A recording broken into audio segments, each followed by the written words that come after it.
गणेशाय नमः। श्री सरस्वत्यै नमः। श्रीमते रामानुजाय नमः। नारायणं नमस्कृत्य नरं चैव नरोत्तमं देवीं सरस्वतीं व्यासं ततो जयमुदीरयेत्।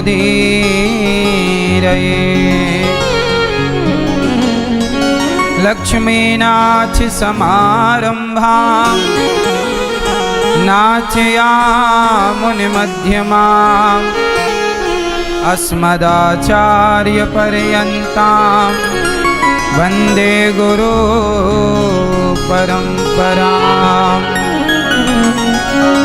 जय जय श्री राधारमण, जय जय नवल किशोर, जय गोपी चित्तचोर प्रभु, जय जय माखन चोर। जय माखन चोर। राधा मेरी मात है, पिता मेरे घनश्याम, इन दोनों के चरणों में मेरा कोटि कोटि प्रणाम। मेरा कोटि कोटि प्रणाम। आए हो तो प्रेम से लो हरि का नाम, सब भक्तों को अनिरुद्ध की जय जय राधे श्याम। जय जय राधे श्याम, जय जय राधे श्याम, जय जय सीताराम। बोलिए भक्त वत्सल भगवान की जय। जय जय श्री राधे, जय जय श्री राधे, जय जय श्री राधे। परम मंगलमय परात्पर अखिलेश्वर अखिल ब्रह्मांड नायक परात्पर परब्रह्म भगवान श्री कृष्ण की वांगमय प्रतिमूर्ति श्रीमद् भागवत महापुराण। दूर दूर से आई हमारी माताएं बहनें श्रोतागण भक्तगण, साधना टीवी और श्रद्धा टीवी पर कथा का रसपान कर रहे सभी भक्तों को जय श्रीमन्नारायण। सबको राधे राधे, जय गौरी गोपाल। कैसे हैं आप लोग? आओ अपनी वाणी और अपने मन को पावन करने के पूर्व सबसे पहले भगवान नाम, फिर कथा में प्रवेश करेंगे। सबसे पहले आज हम ईश्वर का धन्यवाद देंगे। आप में से कितने लोग भगवान का धन्यवाद देते हैं? रोज सवेरे जागो और ईश्वर का धन्यवाद दो। किस बात के लिए? कि आज हम अच्छे से जाग पाए, अच्छे से सो पाए, आज हमारी यात्रा पूरी हो पाई, आज हम ये कर पाए। वरना देखो आदमी का क्या भरोसा है बैठा बैठा कहाँ पहुँच जाए। अभी हमारे देश में एक बहुत बड़ा हादसा हुआ। एक फ्लाइट क्रैश हो गई अहमदाबाद में। कितने यात्री भारत से लंदन जा रहे थे। लंदन जाने वाली फ्लाइट, लंदन जाने वाला विमान किसी हॉस्पिटल में जाकर घुस गया। तो जो विमान पर बैठे यात्री थे वो तो दर्दनाक हादसे का शिकार हो ही गए, पर जो हॉस्पिटल में मरीज इलाज कराने आए और जो डॉक्टर इलाज कर रहे थे वो भी उस हादसे का शिकार हो गए। इसका मतलब ये है कि जीवन का कोई भरोसा नहीं है। आप कहीं भी सुरक्षित हैं इसकी कोई गारंटी नहीं। इसलिए जो जीवन आपके पास है हर क्षण को एंजॉय कर लीजिए, हर क्षण को प्रसन्न चित्त से बिता लीजिए। अपने माँ बाप से मिल लीजिए, पत्नी से, परिवार से मिल लीजिए, क्योंकि पता नहीं कौन सी बात आखिरी बात बन जाए, कौन सा मिलन अंतिम मिलन बन जाए। सब कुछ कर लो, सांसारिक रिश्ते पूरे कर लो, लेकिन एक रिश्ता बाकी है भगवान से। हर क्षण ईश्वर का धन्यवाद देना कि प्रभु आपका धन्यवाद कि आपने वृंदावन बुलाया, आपका धन्यवाद कि भागवत सुनने को मिल रही है, आपका धन्यवाद कि ये जीवन आपने दिया है। क्यों? बोलो हाँ। क्या स्थिति है ना,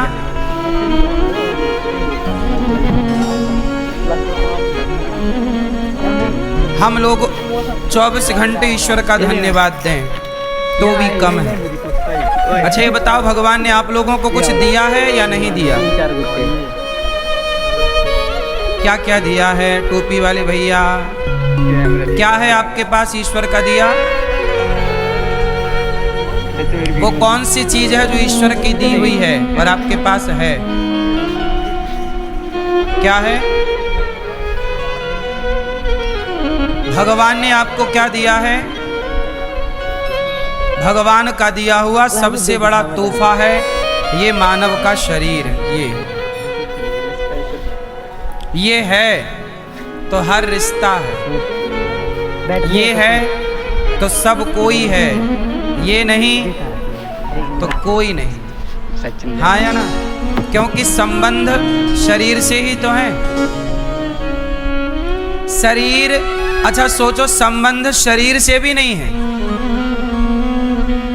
शरीर के इस हुलिये से संबंध है। उदाहरण, अभी एरोप्लेन क्रैश हुआ, उसमें जितने भी यात्री थे सारे जल गए। जल जाने के बाद उन्हें शरीर से पहचाना ही नहीं जा रहा है कि भाई ये किसका पिता है, किसका पुत्र है, किसका भाई है। शरीर तो है पर कोई पहचान नहीं पा रहा है कि ये हमारा है या नहीं। बोलो हाँ। इसका मतलब है कि शरीर भी, शरीर से भी रिश्ता नहीं है संसार का, केवल इस शरीर की बनावट से रिश्ता। यदि ये बनावट है तो आप कह दोगे कि ये मेरी माँ है, ये मेरा पिता है, और बनावट में जरा कुछ अंतर आया तो दिक्कत खड़ी हो जाएगी कि ये है या नहीं, अब डीएनए कराओ। बोलो हाँ। इसका मतलब शरीर से भी ज्यादा हुलिये की कदर है। कीमत किसकी है? हुलिये की। डिजाइन, पुट्टी, पैंट पुट्टी, अंदर का स्ट्रक्चर तो सबका एक सा है या नहीं? बदलाव सिर्फ बाहर है। इसलिए ईश्वर का धन्यवाद इसलिए दीजिए कि ईश्वर ने आपको ये सुंदर शरीर दिया है। आँखें भगवान को देख सकते हो, कान से भगवान की कथा सुन सकते हो, वाणी से भगवान का नाम जप सकते हो। इसलिए ओ मुरली वाले तेरा शुक्रिया, तूने जीवन में सब कुछ दिया। ओ बंशी वाले तेरा शुक्रिया, तूने जीवन में सब कुछ दिया। किस किस को दिया है? तो हाथ उठा के तालियों की सेवा।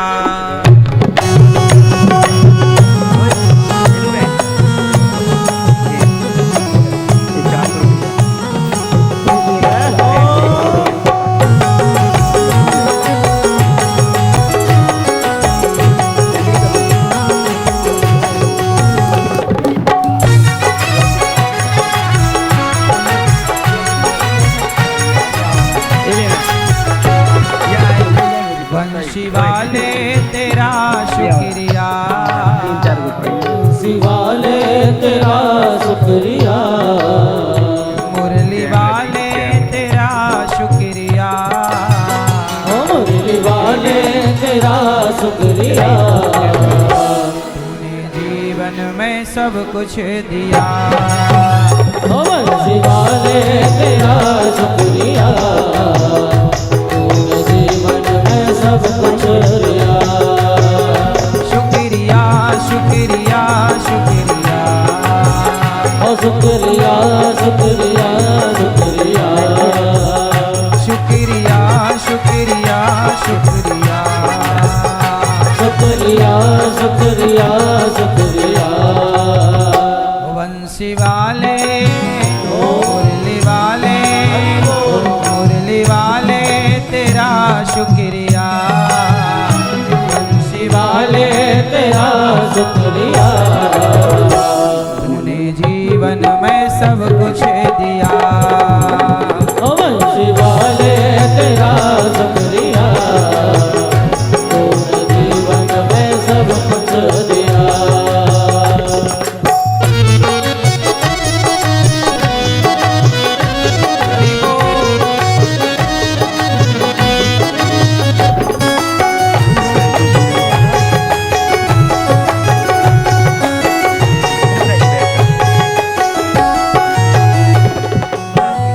तूने भाग्य जो मेरा सवारा आई मुश्किल तो दिया सहारा तूने भाग्य जो मेरा सवारा आई मुश्किल तो दिया सहारा तूने भाग्य मेरे भाग्य विधाता भगवान है मेरा भाग्य कौन बनाता है भगवान तूने भाग्य जो मेरा सवारा आई मुश्किल तो दिया सहारा तूने भाग्य जो मेरा सवारा आई मुश्किल तो दिया सहारा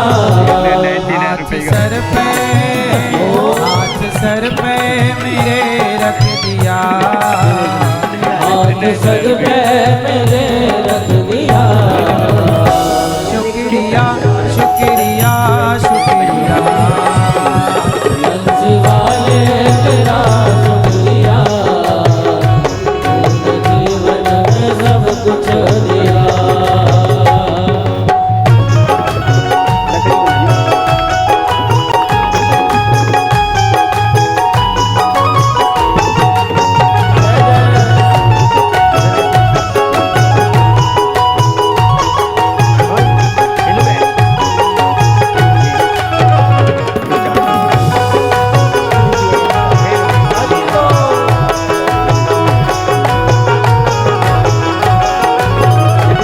मेरे पर्दा गुनाहों पे डाला तूने गिरते हुए को संभाला मेरे मर्दा गुनाहों में डाला तूने गिरते हुए को संभाला हे प्रभु मेरे पर्दा गुनाहों पे डाला भगवान ये नहीं देखते कि हम अपराधी कितने बड़े हैं भगवान ये देखते हैं कि हमसे पुण्य क्या हुआ है हमारे पाप भगवान नहीं देखते पाप कितने भी ज्यादा हों पर यदि आप शरण में चले जाएं तो भगवान आपको स्वीकार कर लेते हैं भोगता वो है परेशान वो होता है जो शरण में जाता ही नहीं बैठने सत्संग मेरे पर्दा गुनाहों पे डाला तूने गिरते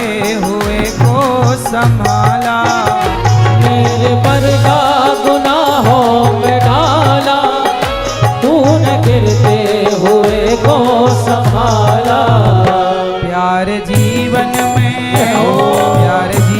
में अब भर दिया प्यार जीवन में अब भर दिया शुक्रिया शुक्रिया शुक्रिया वंशी वाले तेरा शुक्रिया तूने जीवन में सब कुछ दिया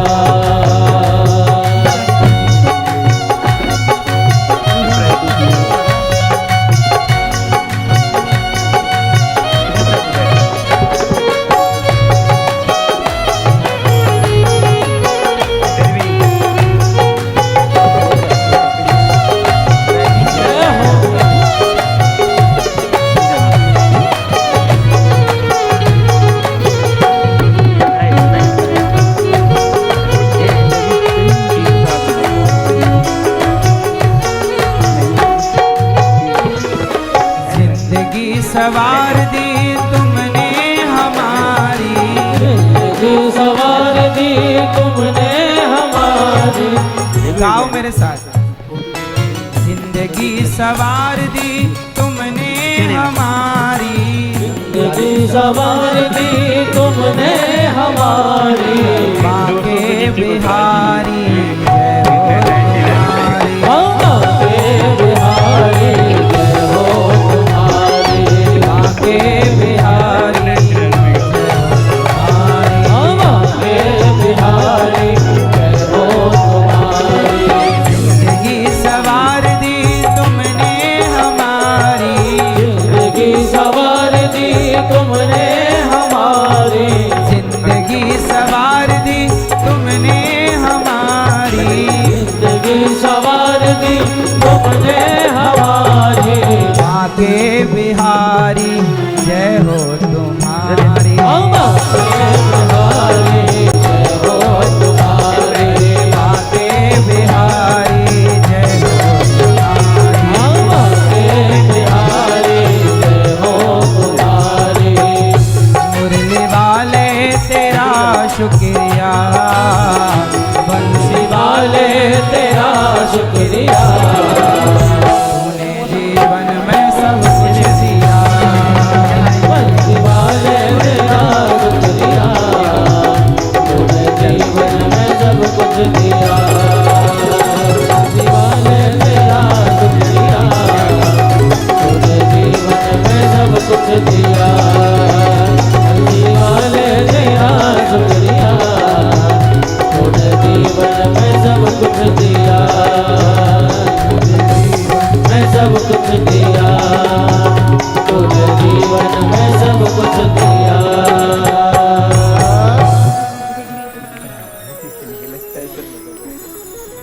जिंदगी सवार दी तुमने हमारी,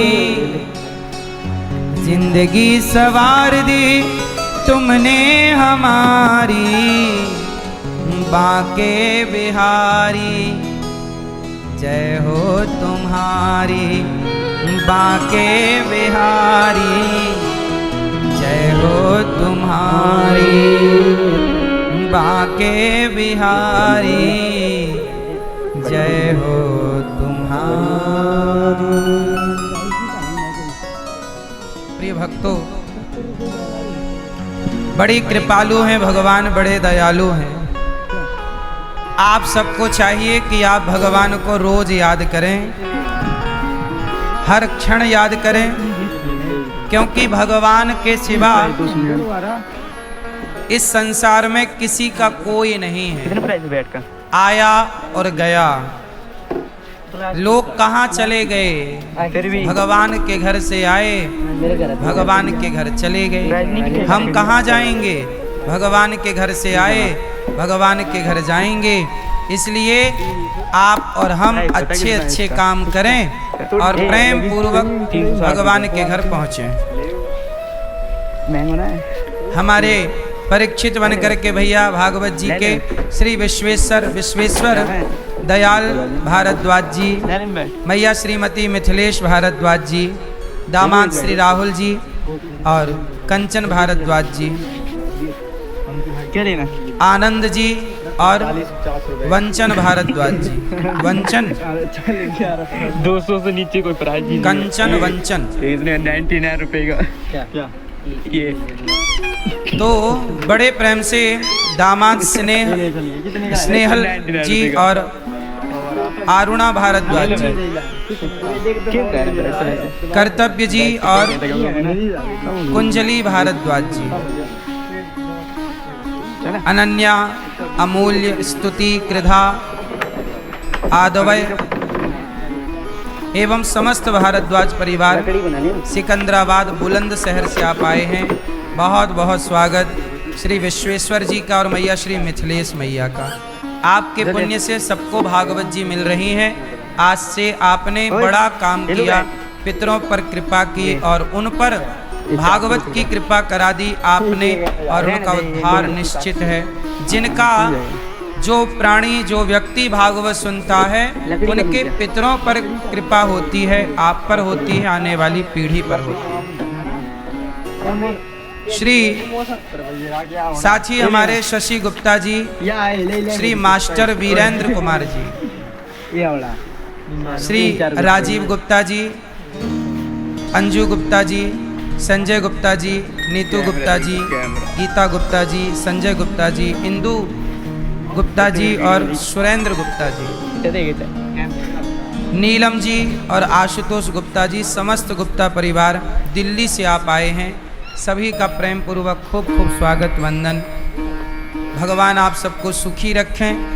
जो भागवत सुनता है वह पुण्यात्मा ही होता है, बिना पुण्य के भागवत तो नहीं ही मिलती। और हमारी मैया की जो बड़ी लगन थी और भगवान ने पूरी कर दी। आप सबका खूब खूब स्वागत। शशि मैया और श्री वीरेंद्र कुमार जी, भगवान आप पर कृपा सदा बनाए रखें। भागवत हमें सिखाती है कि किस तरह हमें गौ माता की सेवा करनी चाहिए। आज की कथा हम आपको सुनाएं। गौ माता की कृपा कितनी बड़ी है। हम टीवी चैनलों पर न्यूज पर जाया करते थे, तो आज के जो लोग हैं, आज के जो विज्ञान को पढ़ने वाले लोग हैं, साइंस को समझने वाले लोग हैं, वो लोग गाय का ना बड़ा मजाक उड़ाते हैं। बोले गाय के गोबर से क्या होगा, गौमूत्र से क्या होगा, ऐसा बोलते हैं टीवी पर मेरे से। जबकि मैं कहता हूं कि भाई भारत में गाय के गोबर और गौमूत्र की और गाय के दूध की, दही की बड़ी महिमा है या नहीं? भाई सनातन, आजकल बहुत सारे सनातनी भी गाय को नहीं समझते। गाय वो बोलते तो जानवर है। गाय जानवर नहीं है साहब, गाय माता है। आज मैं इसका प्रमाण देकर बात करूंगा। अभी कुछ दिन पहले मेरे पास एक भैया आए, उनके सफेद दाग हो गया था। आजकल देखा होगा बहुत सारे लोगों को सफेद दाग की प्रॉब्लम हो जाती है। सफेद दाग हो जाता ना, कितनी भयंकर ये बीमारी है जिसका डॉक्टरों के पास कोई इलाज नहीं है। लाखों रुपए लोग बर्बाद कर लेते हैं पर वो सफेद दाग ठीक नहीं होता। एक आदमी मेरे से बोला कि गुरुजी मैंने गाय के गोबर को लगाना शुरू किया, देसी गाय का, शुद्ध देसी गाय का गोबर। मैंने कंटिन्यू गोबर से स्नान किया और वहाँ पर गोबर लगाया, तो कुछ ही महीनों में मेरे दाग समाप्त हो गए। कुछ ही समय पर दाग कम होने लग गए और मैंने कंटिन्यू किया तो खत्म हो गए। लकड़ी बनाने ये हो गया एक। जो गाय के गोबर का अपमान करते थे वो समझ लें कि गाय का गोबर कितना बड़ा औषधि है। सच्चिदानंद रूपाय, सब लोग मेरे संग बोलो। बैठ जा छोरा, बैठो लाला, बोलो सच्चिदानंद रूपाय, बोलो सच्चिदानंद रूपाय। विश्वोत्पत्त्यादि हेतवे तापत्रय विनाशाय श्री कृष्णाय वयं नुमः। भागवत जी क्यों सुनना चाहिए? 18,000 श्लोक हैं भागवत जी में, 335 अध्याय हैं, 12 स्कंद, 12 स्कंद भागवत जी में। भागवत पुराणों का तिलक है, पुराणों का, सभी वेदों का सार है। सर्व वेदेतिहासानां सारम सारम समुद्रतम। सभी वेदों का, पुराणों का सार श्रीमद् भागवत जी की कथा है। इसलिए भागवत सबको सुनना चाहिए। भागवत क्या करना चाहिए सबको? भागवत क्यों सुनते हैं बताओ जरा? भागवत क्यों सुनना चाहिए? भागवत सुनने से क्या होता है? भागवत सुनने से हमारा ज्ञान वर्धन होता है, ज्ञान बढ़ता है। भागवत सुनने से हमारी भक्ति बढ़ती है। भागवत सुनने से हमारा रिश्ता, परिवार में जो संबंध हैं जो आज कमज़ोर पड़ रहे हैं, वो कमज़ोर रिश्ते मजबूत होते हैं, स्ट्रांग बनते हैं। ठीक है, मैया आप जरा शांत रहो, प्रेम पूर्वक सुनो। भागवत जी की पहले महिमा गाई है 6 अध्यायों। भगवान का स्वरूप कैसा है? सत्य चित आनंद। भगवान सत्य है, चित है, आनंद है। भगवान ही सच्चिदानंद है। जो कभी परिवर्तित ना हो वो सत्य है। भगवान सत्य है। भगवान सबके भीतर रहते हैं। आपके भीतर भगवान है? क्यों मैया है? सही बता, किस तरफ है? इस तरफ, किस तरफ? ऊपर के पेट में। कहाँ भगवान? हृदय। हृदय किस तरफ है? 200 से नीचे कोई प्राइस नहीं है। ये लेफ्ट 99 रुपए का।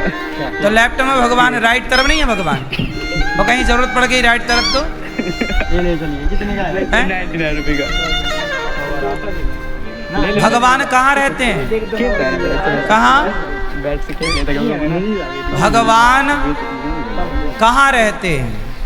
जैसे समुद्र के हर बूंद में नमक समाया है, ऐसे सृष्टि के शरीर के कण कण में परमात्मा समाया हुआ।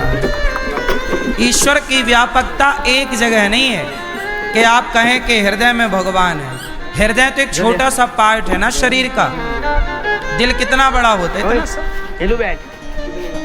बाकी शरीर नख से लेकर के सिर तक, नख सिख, शरीर के प्रत्येक कण में, ब्रह्मांड के प्रत्येक कण में ईश्वर की व्यापकता उतनी ही है। जैसे भारत के तरफ समुद्र है और अमेरिका की तरफ समुद्र है, तो भारत के तरफ के समुद्र का पानी पी लो या अमेरिका के तरफ के समुद्र का पानी पी लो, दोनों का स्वाद, 3-4 गुत्ते, दोनों का स्वाद खारा है। ऐसा नहीं कि यहाँ नमक ज़्यादा है तो वहाँ नमक कम है, या वहाँ नमक ज़्यादा है तो यहाँ कम। ऐसा नहीं, नमक की व्यापकता समान है। बोलो हाँ। उसी तरह आपके भीतर, मेरे भीतर, चिड़िया के भीतर, पशु के भीतर, पक्षी के भीतर ईश्वर की व्यापकता समान है। भगवान सब जगह समान रूप से पाए जाते हैं। इसलिए परमात्मा को एक जगह नहीं, सब जगह देखना चाहिए। हर रूप में ईश्वर ही समाये हैं।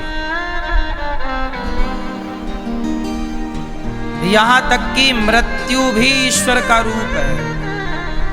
मृत्यु भी किसका रूप है? ईश्वर का। और जीवन भी ईश्वर का रूप है।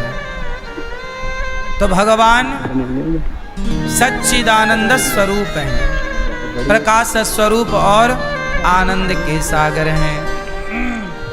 आनंद, जहाँ आनंद की प्रधानता हो वो सत्व गुण है। जहाँ हंसी मजाक हो और जहाँ चंचलता हो वो रजोगुण है, और जहाँ आलस्य हो वो तमोगुण है। इसका मतलब ये हुआ कि भगवान सदा सत्वगुण प्रधान है। क्योंकि भगवान में क्या है? भगवान में विशेष रूप से क्या है? प्रसन्नता। आपके अंदर क्या है? प्रसन्नता है। अच्छा ये बताओ, आप खुश ज्यादा रहते हो कि दुखी ज्यादा रहते हो? मैया जा रही हो मेरी माँ? बैठ जाओ मेरी माँ,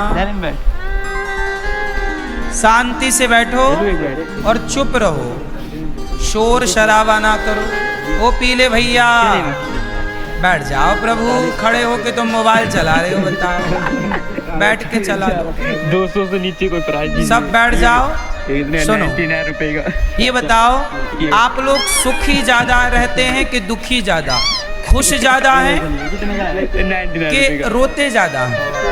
आप लोगों की क्या हालत है बताओ। आप खुश ज्यादा हैं कि दुखी ज्यादा हैं? हंसते ज्यादा हैं कि रोते ज्यादा हैं? क्या रोते ज्यादा हैं? आप तो मैया हंसती हो, आप हंसती ज्यादा हो, इसीलिए तो भागवत मिल गई आपको, इसलिए तो भगवान ने अपना लिया आपको। कुछ लोग हैं जो रोते ज्यादा हैं, रोते ही रहते हैं, बात बात पे रोना है, शिकायत करना है, मुंह फुलाए बैठे रहना है, ना हंसना है ना हंसने देना है। ऐसे लोग होते हैं। इसलिए कहता हूं, आप मंदिर जाओ, मंदिर में भगवान की प्रतिमा कैसी है? बोलो, हंसती हुई मुस्कुराती हुई? भगवान की प्रतिमा मुस्कुराती हुई क्यों होती है? 3-4 गुत्ते। भगवान समाज को मैसेज देते हैं कि भैया मैं मुस्कुरा रहा हूँ, तुम भी थोड़ा मुस्कुराओ। भगवान इसलिए मुस्कुराते हैं कि पागल तू कुछ भी कर ले, पर होना तो वही है जो मैं चाहता हूँ, इसलिए तो प्रसन्न रहे हर परिस्थिति में। क्यों परेशान होना? अच्छा ये बताओ, सारे काम हम करते हैं कि भगवान करते हैं? भगवान करते हैं। हम क्या करते हैं? हम वही करते हैं जो ईश्वर हमसे कराते हैं। जब हम कुछ नहीं करते, भगवान ही सब कराते हैं, तो फिर अपना दिमाग क्यों लगाना? जो जो भगवान आदेश कर रहे हैं, जिस रास्ते पर चला रहे हैं, खुशी खुशी चलो। कोई शिकायत, कोई अप्रसन्नता, हर परिस्थिति में हैप्पी रहो। फिर जीवन मिले तो भी मुस्कुराओ और मृत्यु मिले तो भी मुस्कुराओ, क्योंकि जीवन भी उनका दिया है और मृत्यु भी। आपको मृत्यु कौन दे सकता है? भगवान के सिवा है कोई देने वाला? इसलिए भगवान मुस्कुरा रहे हैं। जो व्यक्ति हर हाल में प्रसन्न है, समझो कि वही ईश्वर से जुड़ा है, उसी के पास भगवान है। जो प्रसन्न नहीं है, उसके चित्त में, हृदय में ईश्वर नहीं है। आप कहते हो मेरे दिल में भगवान है, सबके दिल में भगवान नहीं रहते। भगवान ने भी ठिकाना वहाँ बनाया है जो हर हाल में भगवान प्रसन्न है, तो आप भी क्या रहो। अच्छा एक बात बताओ, भगवान कृष्ण के बच्चे पुत्र कितने थे?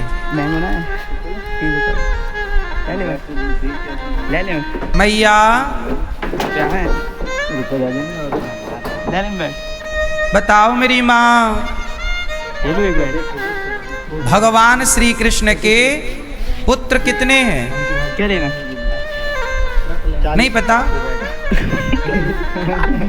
16,000 पत्नियां हैं, 16,108 है ना? ये 16,108 पत्नियां हैं भगवान की। ले लो भाई। तो 16,108 पत्नियों के 10-10 बेटा हुए। हर रानी के गर्भ से कितने? एक रानी के 10 बेटे थे। भगवान कृष्ण की 16,108 पत्नियां हैं। लकड़ी बनाने 16,108 पत्नियों में एक पत्नी के 10 बेटा हैं, तो 16,108 गुणित 10 हेलो बैट कितने पुत्र हुए? ये 400 रुपए का 1,61,080 1,61,080 पुत्र हैं भगवान के, और 16,108 बेटियां हैं भगवान की। ये लेना। बेटे हैं हर रानी से 10 और बेटियां हैं हर रानी से 1, तो 16,108 बेटियां हैं भगवान कृष्ण की, और 1,61,080 पुत्र हैं भगवान कृष्ण के। चाचा मेरी वीडियो बना। बोलो हाँ। और फिर 1,61,080 पुत्रों के पुत्र, फिर किसी के 4, किसी के 6, किसी के 10, किसी के 2, ऐसे करके भगवान के पूरा परिवार था 56 करोड़। कितने हो गए भाई भगवान के पुत्र के? फिर कोई 10 पुत्र हुए होंगे, किसी के 5, फिर उनके पुत्र। हाँ या ना? तो सब टोटल मिला के कितने वंश हो गया परिवार? 56 करोड़ यदुवंशी। बोलो हाँ। मैया कितने यदुवंशी हो गए? 56 करोड़। और इन्हीं 56 करोड़ यदुवंशियों को आपस में लड़के मरने का श्राप किसने दिया? माता गांधारी ने। माता गांधारी ने कह दिया कि जैसे हमारे पुत्र आपस में लड़के मर गए, कन्हैया तुम्हारे भी आपस में लड़के मर जाएंगे। तो भगवान पर किसी का श्राप वैसे लागू होता नहीं है, पर भगवान ने गांधारी माता के श्राप को लागू कर लिया। और भगवान कृष्ण की आंखों के सामने उनका पूरा परिवार आपस में लड़कर के मर गया। जब वो लड़कर मर रहा था उस समय कृष्ण वहीं खड़े थे। आपने कहा भगवान ने कुछ किया क्यों नहीं? कैसे करते? वो गांधारी माता के श्राप का सम्मान कर रहे थे। 360 रुपए श्राप लग गया ना। होनी को ईश्वर भी कैसे बदले? ले ले। फिर तो सबकी होनी बदलते रहे भगवान, फिर सृष्टि चल ही ना पाए। बोलो हाँ। इसलिए परमात्मा मजबूर रहते। अब गांधारी माँ का श्राप था, यदि बचाते परिवार को तो फिर श्राप माता की वाणी मिथ्या होती। 99 रुपए का। फिर पतिव्रता नारी थी गांधारी, तो पर पतिव्रता नारी का सम्मान भगवान नहीं करेंगे तो फिर कौन करेगा? 99 रुपए का। तो अब मैं आपको केवल ये बात कोड कर रहा हूँ, समझाने की कोशिश कर रहा हूँ कि आप ये देखो कि जब 56 करोड़ यदुवंशी आपस में लड़कर मर रहे थे, उस समय कृष्ण वहीं खड़े थे और भगवान मुस्कुरा रहे थे।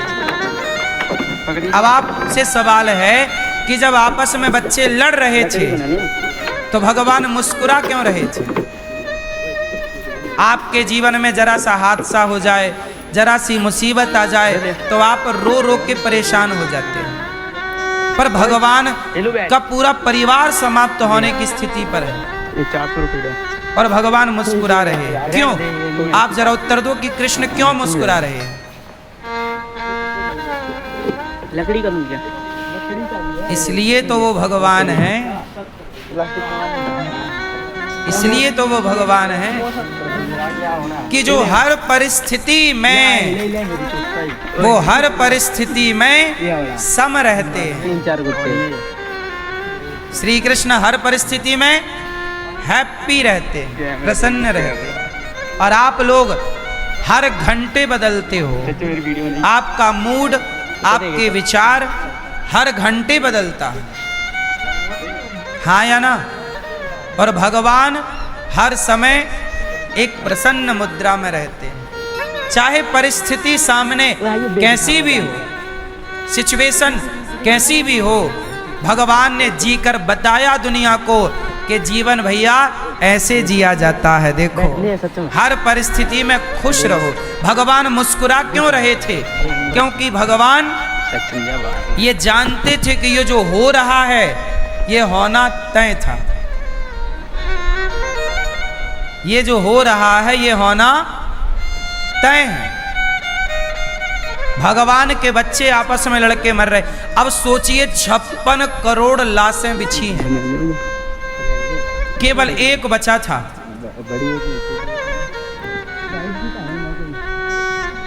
भगवान कृष्ण के पुत्र हैं प्रद्युम्न, प्रद्युम्न के पुत्र हैं अनिरुद्ध, अनिरुद्ध का बेटा है वज्रनाभ। केवल वज्रनाभ बचा था, बाकी 56 करोड़ यदुवंशी में सारे आपस में लड़के समाप्त हुए। लाशें ही लाशें थी, चारों ओर केवल मुर्दे ही मुर्दे थे। मंजर क्या रहा होगा जहां 56 करोड़ लाश पड़ी होंगी और वहां अकेले देखने वाले केवल कृष्ण थे। अपने ही संतानों की लाश कैसे देखा होगा कृष्ण ने, लेकिन वो उस हाल में भी हैप्पी हैं, क्योंकि वो समाज को बता रहे हैं कि देखो परिस्थितियां तो मेरे जीवन की भी विपरीत हैं। जब मैं अपना धैर्य नहीं छोड़ता तो तुम भी अपना धैर्य मत छोड़ो। और ये जो हो रहा है ये समझो कि ये क्या लेना? विधि का विधान है, ना इसे आप कर रहे हैं ना इसे हम कर रहे हैं। 200 से नीचे कोई प्राइज ही नहीं है। आपका विवाह हो रहा है, आपके घर में बच्चा पैदा हो रहा है, आपके घर में दादा दादी मर रहे हैं, ये सारा विधान आप कुछ भी नहीं कर रहे हैं। ले लो भाई। ये पूरा फिक्स है। बैठ से खेलने तक आप केवल एक्टिंग कर रहे हैं। जैसे मूवी बनती है तो मूवी में एक्टर क्या करता है? एक्टिंग करता है। मोहरा है, मोहरा एक्टिंग कर। आप क्या कर सकते? एक्टिंग कर रहे हैं। आप एक्टिंग कर रहे हैं कि ये बेटा मेरा है। आप एक्टिंग कर रहे हैं इस महिला के पति होने की। जैसे मूवियों में एक किरदार निभाया जाता है, एक एक्टर एक एक्ट्रेस होती है, वो दोनों पति पत्नी का रोल करते हैं, जबकि वो रियल जिंदगी में पति पत्नी नहीं होते, पर मूवी में ऐसा लगता है कि यार ये पत्नी है इसकी। ये लेना। उसका वो बच्चा नहीं होता, पर वैसा लगता है कि इसी का बच्चा है। वो हंसते हैं तो आप भी हंसते हैं। मूवी देखने वाला वो रोने लग जाए, एक्टर ऐसी सिचुएशन क्रिएट हो जाए तो आप भी रोने लग जाते हैं मूवियां देखकर, जबकि जो मूवी पे आप देख रहे हैं वो कुछ भी सत्य नहीं है। बोलो हाँ। जो सीरियल में देख रहे हैं वो सत्य नहीं है, पर वो सत्य जैसा लग रहा है। बोलो हाँ कि ना? बात सही है। उसी तरह हम और आप भी एक्टिंग कर रहे हैं। कितने साल करोगे आप? जितने साल जीवन मिलेगा, 25 साल 50 साल 100 साल एक्टिंग करो, और फिर एक दिन आप लोगों को मरने की भी एक्टिंग करनी पड़ेगी और रियल करनी पड़ेगी। जाके चिता पे सही में लेटना पड़ेगा। फिर एक बेटा आएगा, वो एक्टिंग करेगा आपको आग लगाने की, फिर जलने की, वो एक्टिंग सब चलेगी। वो सब एक्टिंग है, वो केवल एक अभिनय है। सच्चाई तो ये है कि हम चिता तक नहीं जाते, हमें विधि का विधान चिता तक ले जाता है। हम किसी से ब्याह करने नहीं जाते, विधि का विधान हमें उस महिला तक ले गया और उससे ब्याह करा दिया। विधि का विधान ने हमें एक पुत्र दे दिया, पुत्री दे दी, फला बेटा दे दिया, और हम उसे गोद में खिला रहे हैं, बोल रहे हैं ये हमारा बेटा है। कितनी बढ़िया एक्टिंग कराते हैं ना ईश्वर, और हम लोग करते हैं। क्यों? बात सही है कि गलत है? सच्चाई ये है कि ये जो भी आप देख रहे हैं ये केवल एक पिक्चर है, एक मूवी है। इसी को कहा भोलेनाथ ने, भगवान शिव ने, उमा कहूँ मैं अनुभव अपना, सत हरि भजन जगत सब सपना। ये सांसारिक सपना है। क्या है सपना? 200 से नीचे कोई प्राइज ही नहीं है। ये 99 रुपए का। ये अभी जो प्लेन हादसा हुआ, जो भारत से लंदन जा रहे थे, कितने सपने संजो कर जा रहे थे। सबके तो सपने थे ना, पर वो सपने सपने ही रह गए। ऐसे ही है हमारा और आपका भी हाल। जरूरी नहीं है कि हमने जो सपने देखे हैं वो सच होंगे, इसलिए कहता हूं सपने देखो ही मत। जो हो रहा है ईश्वर की मर्जी मानो और करो काम। कर्म तू कर्म कर, गीता में भगवान ने यही तो कहा, तू कर्म कर अर्जुन। ये 400 रुपये का जैसे अनिरुद्धाचार्य काम करता है, टूट जाएगा। वृद्ध माओं की सेवा हो रही है, अखंड रसोई चल रही है, सब कुछ गौरी गोपाल में हो रहा है, पर मैं ये नहीं मानता कि मैं करता हूँ, मैं ये मानता हूँ कि ये विधि का विधान है, ये सब होना था तो विधाता ने ये शरीर से कराया। ये सब होना था तो ईश्वर ने इस शरीर से ऐसा करवाया। आपसे भागवत करवाई, यहाँ आना था, भगवान ने आपको बुलवाया। आप भी उस ईश्वर के किरदार के हिस्सा, ईश्वर का वह पार्ट आप भी तो पूरा कर रहे हैं, निभा रहे हैं। आप यहाँ बैठे हैं तो आप अपनी मर्जी से नहीं बैठे, आप यहाँ भी भगवान की इच्छा से बैठे हैं कि जाओ आज की कथा सुन के आओ, जाओ। आप यहाँ आए 10 रुपए का दान दिया तो आपने नहीं दिया, आपको भगवान ने प्रेरणा दी कि जाओ गौरी गोपाल में ये सब कार्य चल रहा, बेसहारा माओ की सेवा, अखंड अन्न, जाओ तुम भी थोड़ा दान 10 रुपए, 100 रुपए, 1000 रुपए, 10 जो आपकी स्वेच्छा करके आओ। ये प्रेरणा किसने दी? मतलब कोई है जो आपके भीतर घुस के सारा कार्य करा रहा है, मतलब ये संसार ईश्वर चला रहे हैं। इसलिए हर परिस्थिति में प्रसन्न, जीवन में प्रसन्नता हो, मृत्यु में प्रसन्नता हो, शोक कहीं ना हो। क्या कहीं ना हो? क्या कहीं ना हो? शोक, दुख ना हो। कितनी बढ़िया बात है। कोई चाहे तो कभी दुखी हो ही ना, कोई चाह ले तो कभी दुखी हो ही नहीं सकता। जो ये मान लेता है कि सब परमात्मा कर रहे हैं, ईश्वर से हो रहा है, वो दुखी क्यों रहेगा? वो हर स्थिति में ये जानेगा कि तो ईश्वर की कृपा है, उनसे सब चल रहा है। कितना है इसका? थोड़ी लगी 360 रुपए। अच्छा ये बताओ, जीवन देने वाले कौन हैं? उत्तर, ले ले जीवन देने वाले कौन? क्या है? जोर से। ले ले मैं और मृत्यु देने वाला? ले लो एक बार। आपने सुना होगा, मारने वाला है भगवान, बचाने वाला है भगवान। इसने 99 रुपए का बाल नवा का होता उसका। ट्रेन हादसा हुआ, इसमें दोनों बातें हो गई। सारे लोग मारे गए पर एक बच गया। तो जैसे वो बचाएगा, वो आकाश से गिर के भी बच पाएगा, और नहीं बचाएगा तो हॉस्टल में लड़के खा पी रहे थे बेचारे, वो भी मारे गए। तो जीवन और मृत्यु तुम्हारे हाथ में नहीं है। बाल नवा का होता उसका,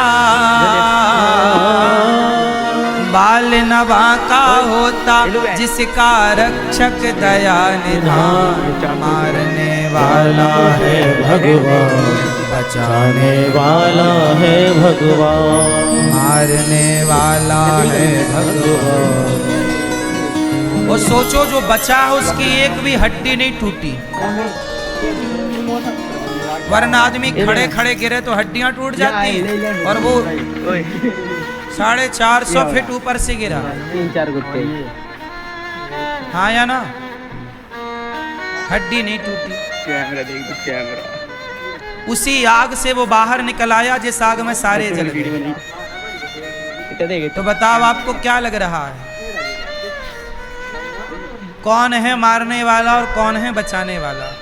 इसलिए भगवान की शरण में रहना सही है, भगवान के आश्रित रहना सही है। जीवन उन्होंने दिया है तो जीवन वो वापस ले सकते हैं, हमारे जीवन पर किसी का कोई अधिकार नहीं। हम कब तक जिएंगे, हम कब मरेंगे, ये ईश्वर तय करते हैं, हम और आप तय नहीं करते। इसलिए समझदारी है कि अपने को सौंप दिया जाए ईश्वर के चरणों में, समर्पण कर दिया जाए। हाँ या ना? समर्पित भक्त ही सुरक्षित है। समर्पित रहो भगवान के चरणों। भगवान के सिवा कोई सत्ता काम नहीं कर रही है। सब कुछ खेल ईश्वर का। इसलिए अपने आप को समर्पित किया जाए बस। अब आप इन बातों का अर्थ ये मत लगा लेना कि क्या वो प्लेन हादसा ईश्वर ने कराया। नहीं, भगवान किसी को मारते नहीं। फिर भी उसमें होती है आज के समय पर, जो परसों हमने कथा में बता दिया था कि ये होती है लापरवाही। ये क्या होती है? लापरवाहियां ना हो और हम अच्छे से अपना काम ईमानदारी से करें। बाकी ईश्वर की क्या मर्जी है, हम और आप नहीं जान सकते कि ईश्वर की मर्जी क्या है, वो चाहते क्या है। देखो ना, भगवान श्री कृष्ण ने अर्जुन को बचाया महाभारत में। बोलो हाँ, बोलो हाँ। लेकिन उसी महाभारत में अर्जुन का बेटा मारा गया। 200 से नीचे कोई प्राइज नहीं लिए। ये 99 क्या नाम था? ये बोलो। अभिमन्यु।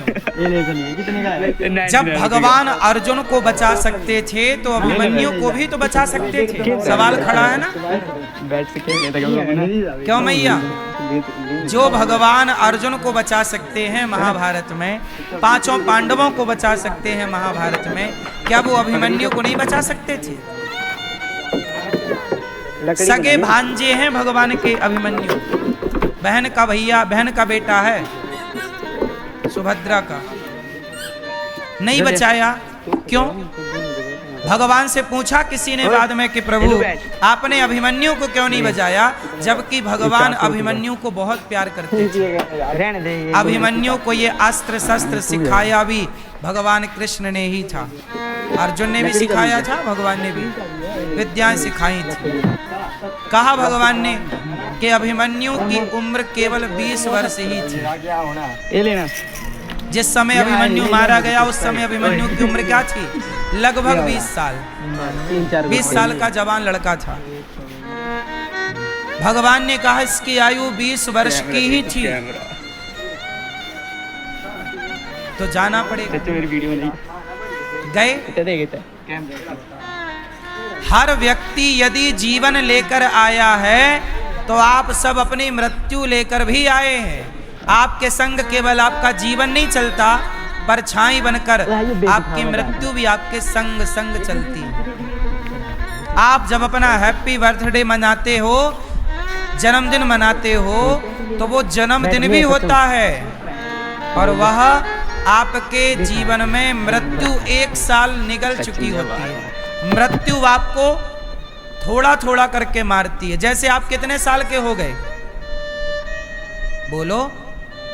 40 साल के हो गए, मतलब ये हुआ कि आपकी मृत्यु ने आपके 40 साल मार दिए, 40 साल निगल गई। आप 20 साल के हो गए, मतलब आपकी मृत्यु ने आपके 19 साल निगल लिए।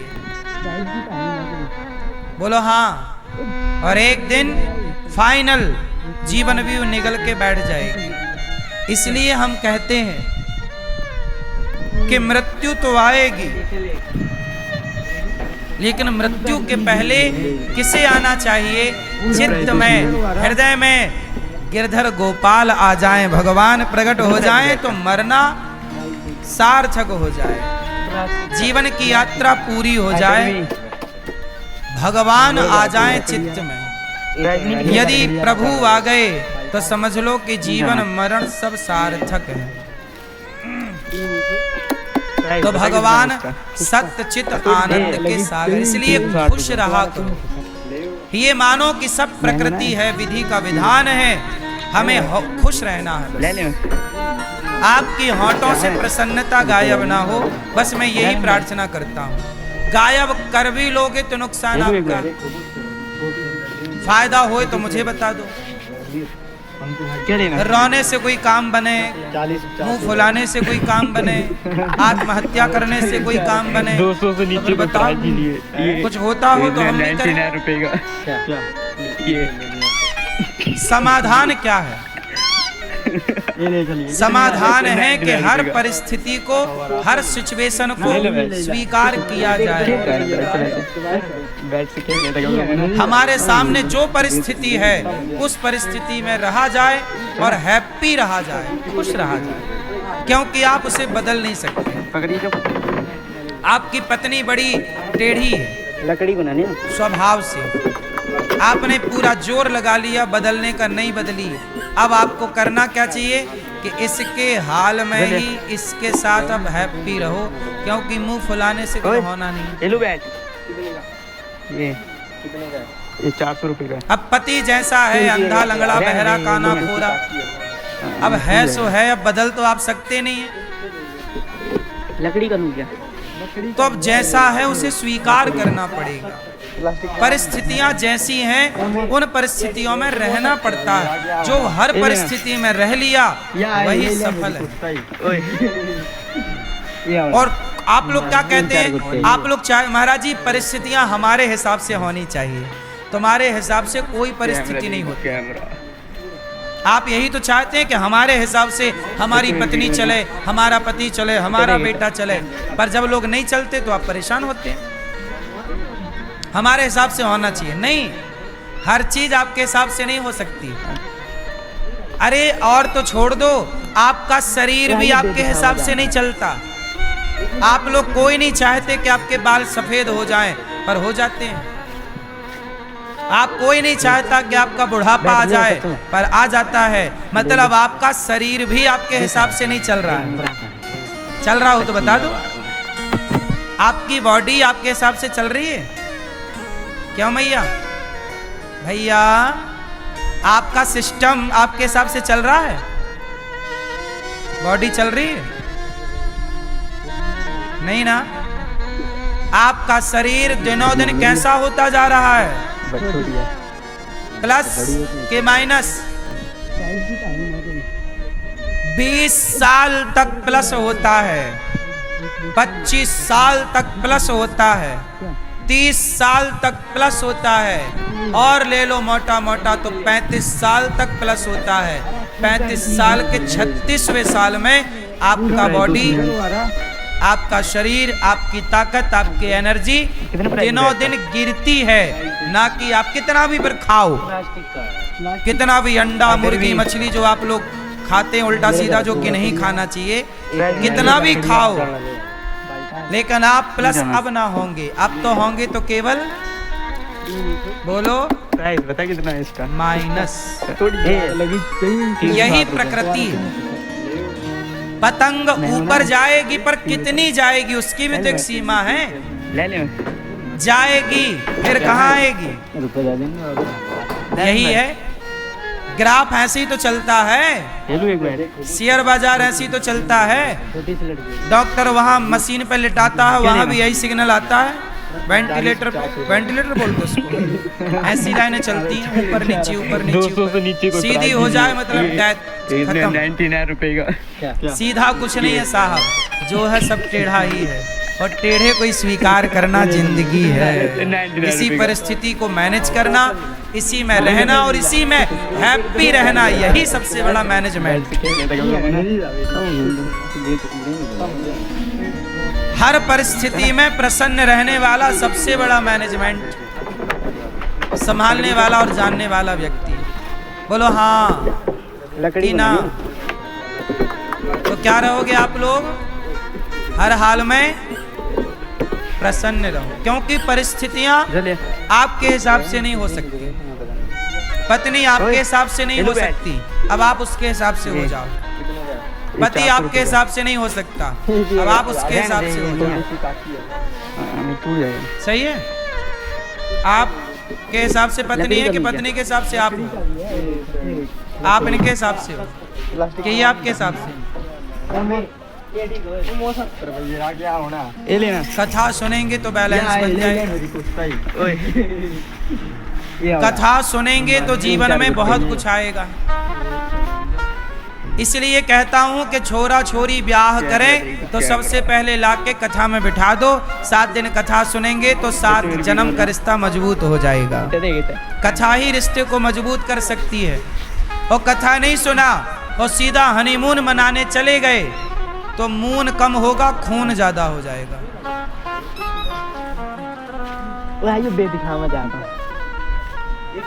हाँ की ना।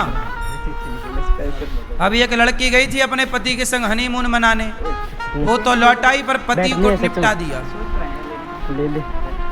किसके चक्कर में? एक चप्पल छाप के चक्कर में। बोलो हाँ। तो संस्कार कथाओं से बनेंगे। नहीं आप कथा सुनते तो आप ये लिख लो कि आपको रिश्ते मैनेज कर, आप कितनी भी बड़ी फैक्ट्री मैनेज कर लो, आप कितना भी बड़ा कारोबार मैनेज कर लो, कोई बड़ी कारोबार फैक्ट्री मैनेज करना बड़ी बात नहीं है, रिश्ते मैनेज करना बड़ी बात है। और तो सब छोड़ो, बिल गेट्स से बड़ा कौन बिजनेस मैनेज करने वाला होगा? बिजनेस मैनेज करने वाला दुनिया का सबसे बढ़िया व्यक्ति है बिल गेट्स। बिल गेट्स ने बिजनेस मैनेज किया और आज वो दुनिया का सबसे अमीर व्यक्ति है। लेकिन वो व्यापार बिजनेस मैनेज कर पाया पर परिवार मैनेज ना कर पाया। 27 साल बाद उसकी पत्नी तलाक दे के चली गई। फिर भी सोचिए, बिल गेट्स को उसकी पत्नी ने तलाक दे दिया। क्यों? क्योंकि व्यापार मैनेज करना सीख लिया बिल गेट्स ने, रिश्ते मैनेज करना नहीं सीख पाया। रिश्तों का मैनेजमेंट व्यापार के मैनेजमेंट से बड़ा है। अब आप जानो ना जा, इसलिए कहता हूँ बच्चों का ब्याह करने के पहले रिश्तों का मैनेजमेंट सिखाओ। ये भी एक मैनेजमेंट है। कैसे मैनेज करना है पत्नी को, कैसे मैनेज करना है पति को, और कैसे मैनेज करना होगा मिलकर बच्चों को। बाद में रो के बच्चा सुनता नहीं है, सुनता नहीं क्या, तुमसे मैनेज नहीं हो रहा। क्या लेना? 40-50 रुपए का। बोलो हाँ। इसलिए 200 से नीचे कोई प्राइस शादी ब्याह कर लो या उसके 99 पहले आओ कथा सुनो, हम तुम्हें मैनेजमेंट सिखाएंगे रिश्तों का। ये ले चलिए। क्यों भैया? 99 रुपए का। सही कि नहीं? कितने रिश्तों को कथा से, कितने टूटते हुए रिश्तों को हमने कथा से जोड़ा है। लाखों रिश्ते, एक दो नहीं, एक दो घर नहीं, लाखों घर बसे हैं कथा से। जो टूटने वाले रिश्ते थे वो मजबूत कर दिए किसने? भगवान की कथा ने। लकड़ी को ना नहीं। ये है मैनेजमेंट।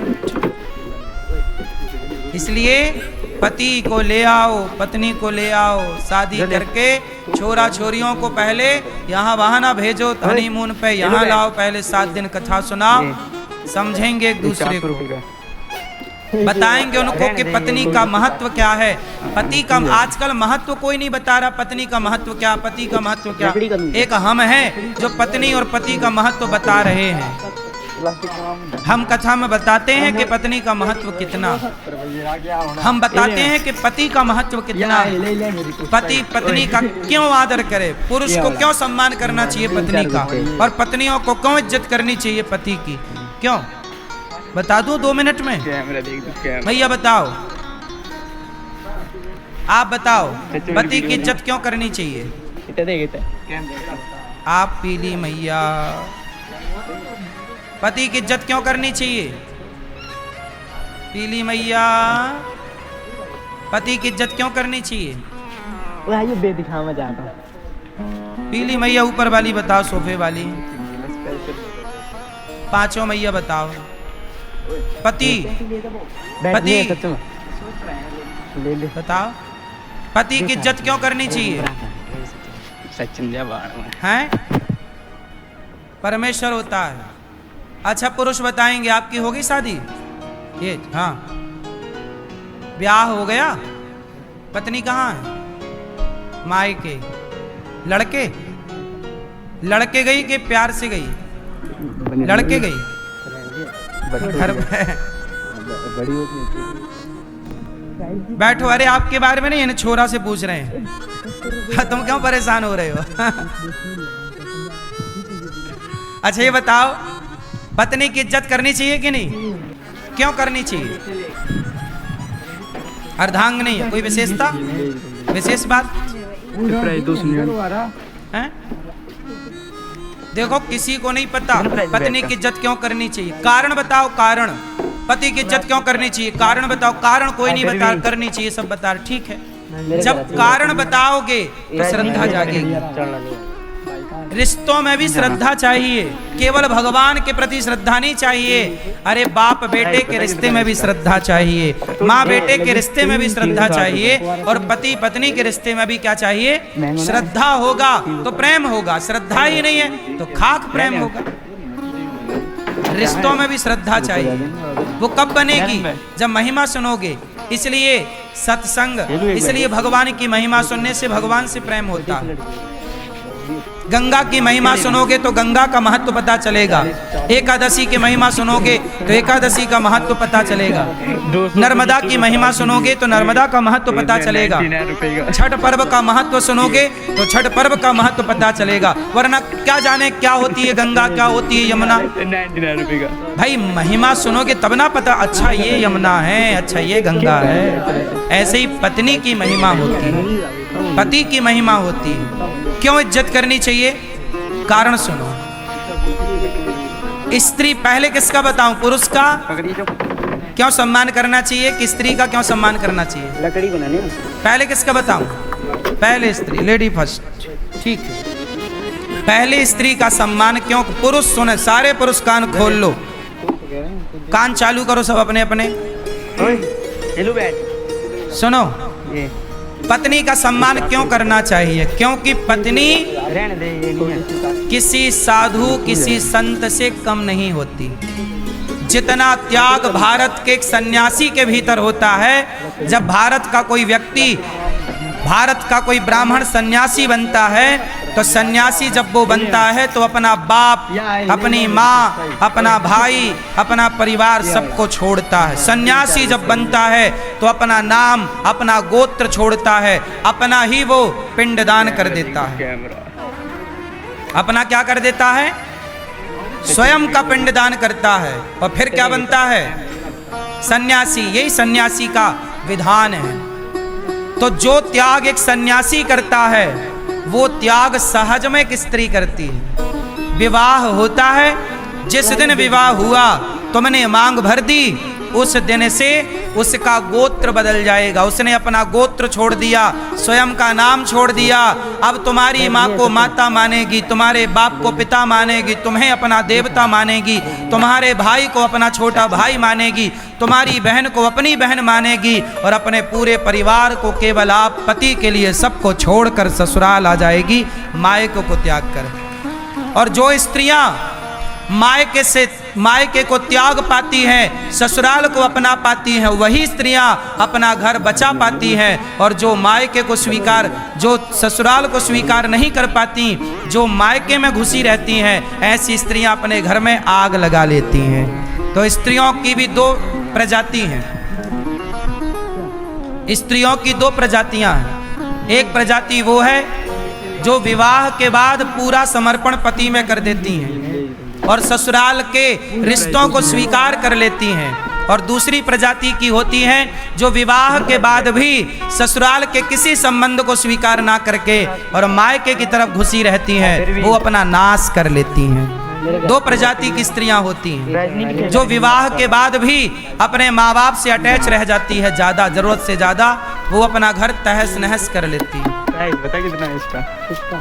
एक सीता है। सीता है कि विवाह के बाद आपने कहीं सुना कि सीता मैया विवाह के बाद मायके गईं? जब राम ने सीता मैया को वनवास भेजा तब तो वो गर्भवती थी। जब सीता मैया का वनवास हुआ तब सीता मैया कैसी थी? बोलो। गर्भवती थी। पति ने छोड़ दिया। 200 से नीचे चाहती सीता मैया तो सीधा मायके जाती ₹99 का। कि भाई मेरा बाप थोड़ी मेरे को छोड़ा है, लेकिन सीता मैया मायके नहीं गई। रुपए का। राम ने जहां भेजा कि जाओ महर्षि वाल्मीकि जी के आश्रम में वहीं रहना, तो वहीं गई। पति की आज्ञा का पालन तब भी किया जब पति ने अपने से दूर कर दिया। दूर क्यों किया वो भी मैं कथा में विस्तार से बता चुका हूं कि समाज के दबाव के कारण। चूंकि राम राजा है और राजा का धर्म होता है कि वो प्रजा की बात सुने, ना कि परिवार की। यदि राजा परिवार की बात सुनने लग जाएगा तो आप खुद कह दोगे कि ये राजा गलत है जो परिवार की सुनता है। इसलिए राम परिवार को, यदि प्रजा खुश है, प्रजा की खुशी के लिए अपने परिवार का, अपनी पत्नी का परित्याग कर दिया। राम परित्याग क्यों किए? राम को सीता माँ से बहुत प्रेम था और राम को कोई डाउट नहीं था सीता माँ पर। डाउट होता तो जिस दिन रावण के घर से आई थी उसी दिन छोड़ देते। इतने दिन साथ में रखा क्यों? फिर गर्भवती हुई। इसका मतलब राम को संदेह सीता पर नहीं था, संदेह समाज को हुआ। तो समाज की बात रखने के लिए सीता मैया को वनवास जाना पड़ा। कैमरा देख दो, कैमरा। सीता माँ मायके नहीं गई, कहाँ गई? वनवास। तो कुल मिलाकर स्त्रियां दो प्रजाति की होती हैं। एक वो है जो विवाह के बाद अपने पति को सर्वस्व मान लेती हैं, ऐसी नारियां सर्वत्र पूज्य है। जो नारी अपने पति को परमेश्वर मानती है, सादर सास ससुर पद पूजा, जो अपनी सास को माता, ससुर को पिता, देवर को भाई और पति की बहन को, ननद को बहन मान ले, वो नारी सर्वत्र पूज्य है। ऐसी नारी का सम्मान किया करो। देवता भी ऐसी नारियों को प्रणाम करते हैं जो पतिव्रता है। ऐसी पतिव्रता नारियों से यमराज थर थर थर थर थर थर कांपते रहते हैं। ये वही नारी है जो यमराज के पास से अपने पति को वापस ले आती है। अनुसुईया जैसी नारियां जो पातिव्रत धर्म का ऐसा आचरण करती हैं कि ब्रह्मा विष्णु महेश उनके गोद में बच्चा बने खेल रहे हैं। बोलो हाँ, किसके बल पर? पातिव्रत धर्म। तो नारी की इज्जत इसलिए किया करो कि एक नारी है जो तुम्हारे पास केवल तुम्हारे लिए सर्वस्व अपना नाम गोत्र छोड़कर आई। वो मांग भरती है तो माथा उसका, मांग तुम्हारे नाम की, हाथ उसका मेहंदी पति के नाम की, पांव उसका माहौर पति के नाम का, अरे पेट उसका बच्चा तुम्हारे नाम का पैदा करती है। इसलिए नारी का सम्मान करना हर पुरुष का कर्तव्य है और धर्म है। इसलिए नारी की इज्जत करो क्योंकि वो तुम्हारे लिए सब कुछ छोड़कर आई है। तुम्हें अपना स्वीकार, तुम्हें अपना मानती है, तुम्हारे लिए ही वो हंसती है, तुम्हारे लिए रोती है, मंदिर जाती है। तो भारत की नारी ही है जो भगवान से कहती, प्रभु मैं पहले मर जाऊं, मैं जब मरूं तो सुहागन मरूं। इसका तात्पर्य तो यही हुआ कि मेरी उम्र मेरे पति की उम्र से कम हो। सोचिए कौन चाहेगा कि मैं कम जीऊं, लेकिन पत्नी चाहती है कि मैं पति से कम ही जीऊं। पति से ज्यादा जीना कोई स्त्री भारत सनातनी नहीं चाहती। हाँ या ना? मतलब नारी का त्याग देखिए कि वो उम्र भी मांगती है तो पति से कम मांगती है कि मेरे पति की उम्र ज्यादा हो और मेरी उम्र उनसे कम हो, ताकि मैं सुहागन मरूं, ताकि मैं, बोलो, जो तुम्हारे लिए अपनी उम्र भी कम करती है, ऐसी नारी का तुम सम्मान नहीं करते, बताओ। तो नारी की इज्जत इसलिए करनी चाहिए क्योंकि वो किसी सन्यासी से कम नहीं होती, किसी साधु, किसी संत से कम नहीं होती। नारी अपने आप में यदि सदाचारिणी है, देखो नारियां दो तरह की होती है, प्रजाति मैंने बताया ना, नारियां दो तरह की होती है। एक नारियां वो सदाचारी, पति के सिवा कोई नहीं, ऐसी नारियां मिल जाएं तो प्रणाम करना, ऐसी नारियों का आशीर्वाद लेना। हमारे यहाँ सुहागन नारियों की बड़ी कदर है। 3-4 गुच्छे। बोलो हाँ।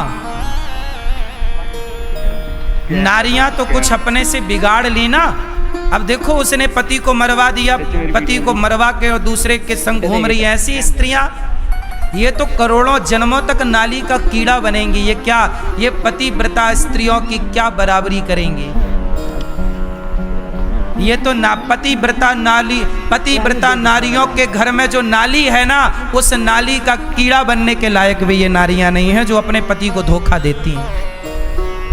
ये तो उन पतिव्रताओं नारियों के घर के नाली का कीड़ा भी बनने के योग्य, ये तो उस नाली का कीड़ा बनेंगी जहां लोग, पापी लोग मलमूत्र करते हैं। जिस नाली में पापियों का मलमूत्र जाता है, ये उस नाली का कीड़ा बनेंगी। नाली के कीड़े भी